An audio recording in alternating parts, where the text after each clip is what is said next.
And now it's my pleasure to welcome Karen and Jay.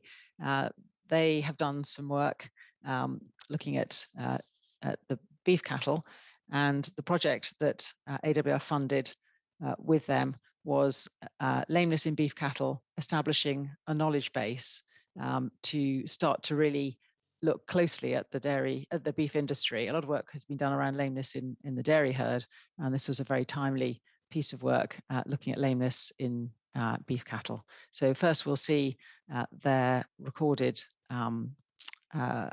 presentation of the research, and then you'll have an opportunity to ask questions to them both too. Thank you.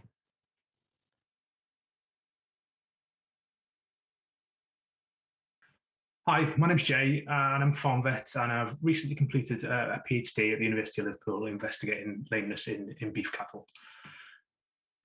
Lameness is a pretty well-known problem in the UK dairy and also the sheep sectors, with a recent study at Liverpool Uni identifying mean farm prevalence of lameness in the dairy sector, just over 31%. So it's certainly out there and is a problem for the dairy sector.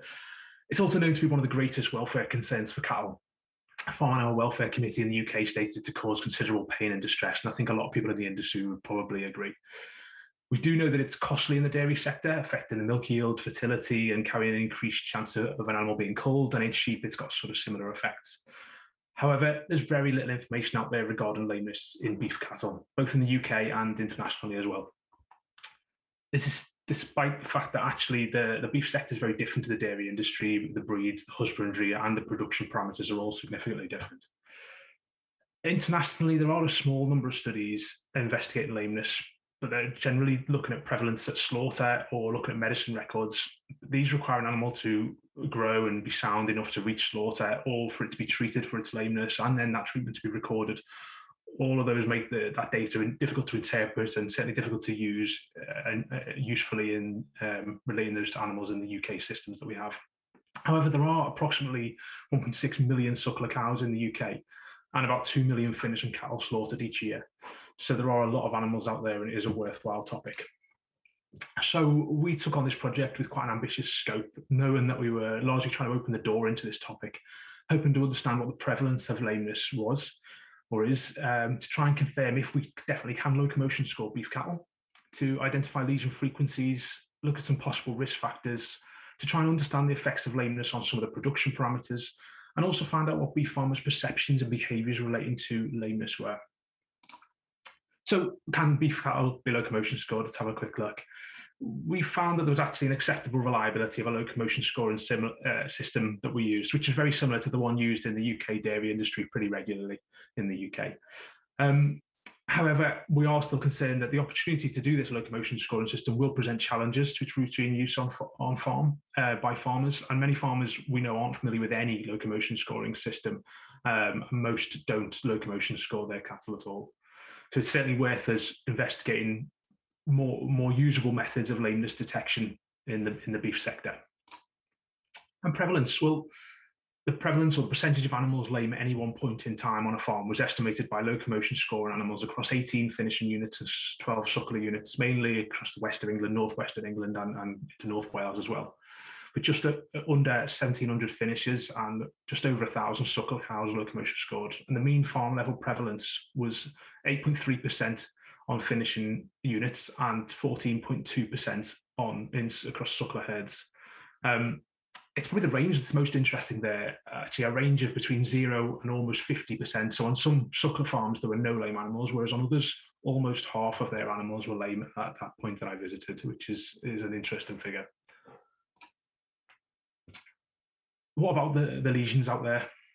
Well, all 4 feet of the lame animals and a sample of non-lame animals as well were picked up and examined, equating to something near 550 cattle. 95% of all lame animals had at least one lesion, with many having multiple lesions. Lesions were common as well in non-lame cattle, but significantly less common. And those that did have a lesion, having a lesion increased the odds of an animal being lame by somewhere between 8 and 9 times, depending whether you were a finishing animal or a suckler cow. And when considering which lesions, well, clawhorn lesions versus infectious lesions is often how we split it up. Clawhorn lesions were common and were much more frequently associated with lameness in the animals studied. And white line disease in particular was of greatest concern, being both highly prevalent and also increasing the odds of an animal that had a white line disease being lame by between 15 and 20 times. The project wasn't really designed ideally to identify or diagnose specific upper limb causes such as cartilage or joint problems, which might particularly occur in fast-growing animals, so some of the finishing cattle we saw. So this probably does need further investigation in the future. What about the risk factors? Well, most of them were husbandry-based. Poor ventilation was identified as a risk factor for lameness on both finishing units and suckler farms. And increasing age, so older cows and the suckler cows were also at greater risk of being lame. High grip score, so a particularly abrasive surface, was identified as a risk factor for lameness in the finishing cattle, as was increasing pen area, so more space given per animal, which is perhaps seems counterintuitive, and we can't fully explain it. It could relate to the pens actually not being designed for cattle. So it's more about not the size of the pen, but whether it was designed for the animals that are in it. Or it could be because an increasing pen size encourages animals to charge up and down it or play more. It's very difficult to tell. With the kind of study we did, it's not possible to be certain. This probably points us towards the fact that it is important to bear in mind that with a risk factor study of this type, with each farm having many different variables going on, investigating risk factors is a massive challenge. So it's something that really we are given some ideas here of things that definitely need more investigation to look into risk factors for lameness in beef cattle. And production effects. We looked at the effect of lameness in finishing cattle by visiting 3 different finishing units on a 3 to 4 weekly basis over the course of a year, weighing all the cattle, locomotion score on them, and collecting slaughter results at each visit as well.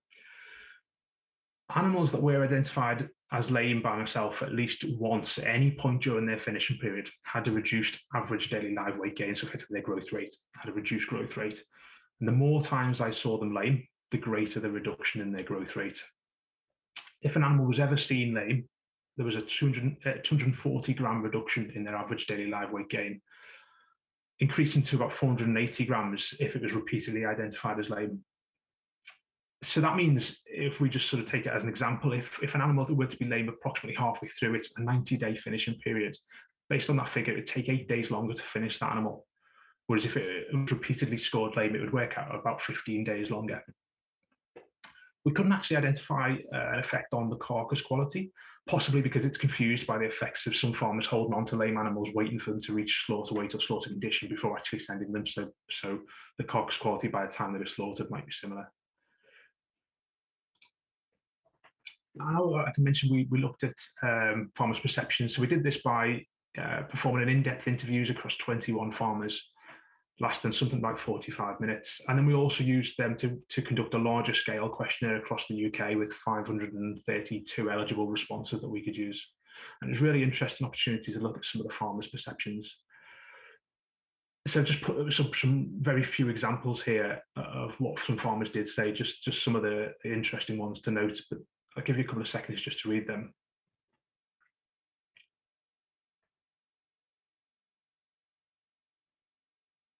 The first farmer really highlighting how after they've seen a lame animal for so long, they sort of forget they're lame and almost ignore them.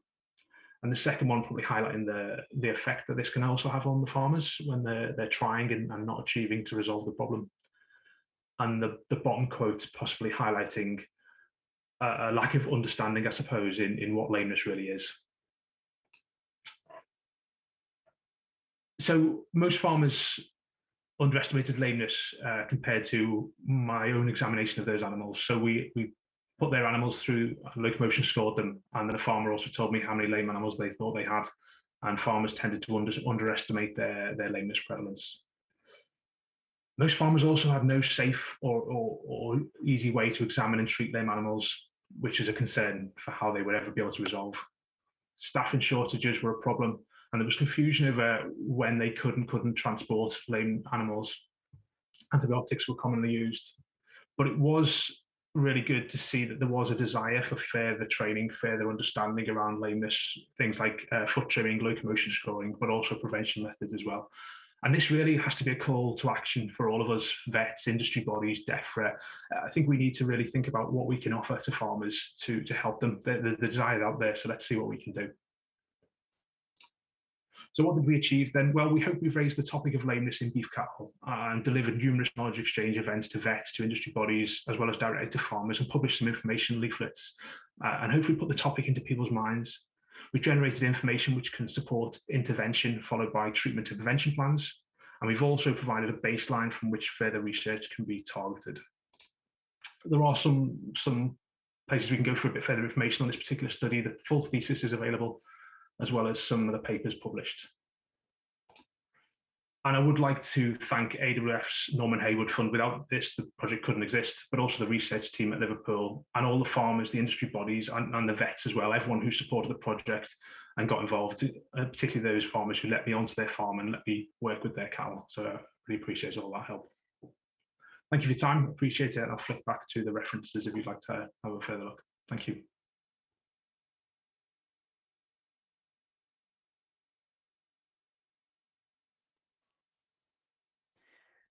Thank you, Jay. That was an excellent run through of your key points from your research. Thank you for joining us, both Jay and Karine, both here to answer questions. And we've got quite a few coming in through Slido now. It's very interesting to see how important this is. It's important to shine a light on this topic area and to start people talking about lameness in beef cattle. As you said at the beginning, Jay, we've talked a lot about the problems in the dairy sector, and some of the questions coming out are actually around that difference. And did you see a big difference between lameness in animals derived from the dairy sector, or as opposed to purely suckler bred beef cattle, specifically bred from a suckler herd? Thanks, Fiona. I found that quite an interesting question, because it's something that was put to me by a lot of farmers as I started visiting the farms, talking to them about the study and recruiting the farmers. Sometimes people would mention exactly that. They might start to blame where animals might be from, whether it was on their farm or they thought a problem on other farms, that perhaps it was coming from the dairy industry. But actually the evidence I got through showed no difference. Particularly if we look at the finishing study, there was quite a lot of enrolled animals that were from dairy units originally, and there was no difference in lameness incidence between lameness prevalence between animals from that background or others. That said, of course, the study does have a lot of those animals would be on a set number of farms, so the farming style and management could have negated that because they anticipated an issue. But my opinion actually is that it didn't seem to be having a true issue, if I'm honest. Okay. I don't know whether you'd add anything to that, Karen. No, we certainly didn't find. We looked carefully at breed. I mean, that obviously it takes into, or we're relying there that the breed is recorded accurately. So that alone could be a problem. But also for the finishing animals, other than, I would almost expect a potential impact if we look at upper limb problems, the joint problems, because then it might well be that the sort of the growth rate capability of that animal might be different, whether it's a dairy cross animal or a pure beef animal. But other than that, even if we had found a difference, I'm not sure we could have explained it. So biologically, physiologically, we didn't expect necessarily there to be a difference in these relatively young animals, other than potentially a genetic predisposition, I suppose. Thank you. I've got some interesting questions coming in around that observation of lameness.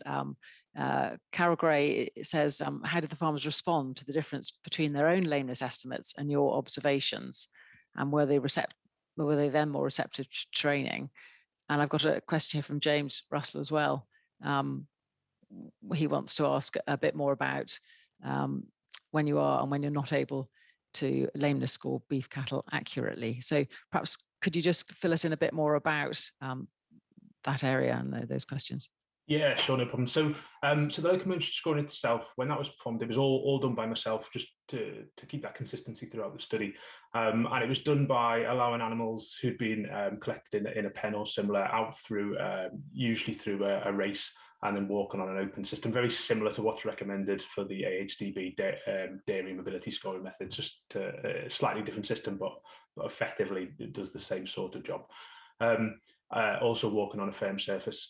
So I guess you could argue there's a bias in the study because the farmers had to be willing to allow me to do that. So if the farmer had no safe and no possible way to achieve that, then they wouldn't enroll themselves into the study. But having then done that and released them, we felt that actually the animals then were able to be locomotion scored pretty well. Farmers sometimes felt that it wasn't going to be achievable, but it actually was pretty achievable. And if I did need to see an animal again, I could get it back and locomotion score it. So in terms of a lack of ability, I think it really comes to the opportunity rather than the ability, if that makes sense.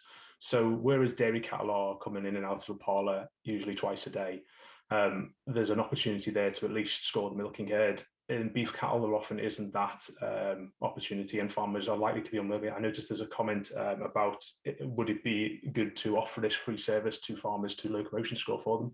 I think the resistance may come from where is that opportunity, and do we want to be disturbing cattle? Farmers don't want to be getting their cattle in and out because of the concerns over stress. So although I think it would be great, my thought really is that should we be pushing towards trying to identify other methods for lameness detection rather than locomotion scoring in the long term, to identify a way to get an early warning of these lame animals. I think also we were well aware, although I've said that this locomotion scoring system has proved that you can locomotion score beef cattle in a comparable way to how we do in dairy cattle, I think there's still a lot of questions over how good that is and how reliable that is for lameness detection rather than for scoring locomotion. And I think the end effect we really want is lameness detection. I don't know what you think, Thanks. Karen. Okay. We just need to wrap up. So a quick sentence from Karen. Yeah, thank you. It was interesting addressing the other part of the question. So Jay conducted the in-depth interviews first and asked, what do you think the level of lameness is on your farm? And then he undertook the locomotion scoring. Then he actually showed them what we mean by locomotion scoring and the definitions. So level 1, 2, 3, what do we mean when we say this is a sound animal, this is a slightly lame, this is a very lame animal? And it was interesting that most farmers kept at their answer, but some then actually said, actually after I've seen this, I think I've got more lame than I initially said. So that again shows that it combined with the thirst that we identified for training, that it was probably not fully understanding what lameness entails and how we can detect it. Great, thank you very much. It just shows that this is a really important area to continue to discuss and to work on. So thank you both very much. I'm sure, I know there are more questions coming up on my screen here, so hopefully people will contact you if they have further in-depth questions for you. But I'm the lucky one that gets to say it's now break time, but don't go away. We have a student area. If you go to the student area, you can hear about the projects that we funded recently, and the students will answer your questions and you can interact with them. And do carry on other conversations with delegates. There's a people section and a networking function so that you can carry on interacting with your cup of coffee in hand. And we look forward to seeing you back here at 11:55. So thanks. See you all again soon.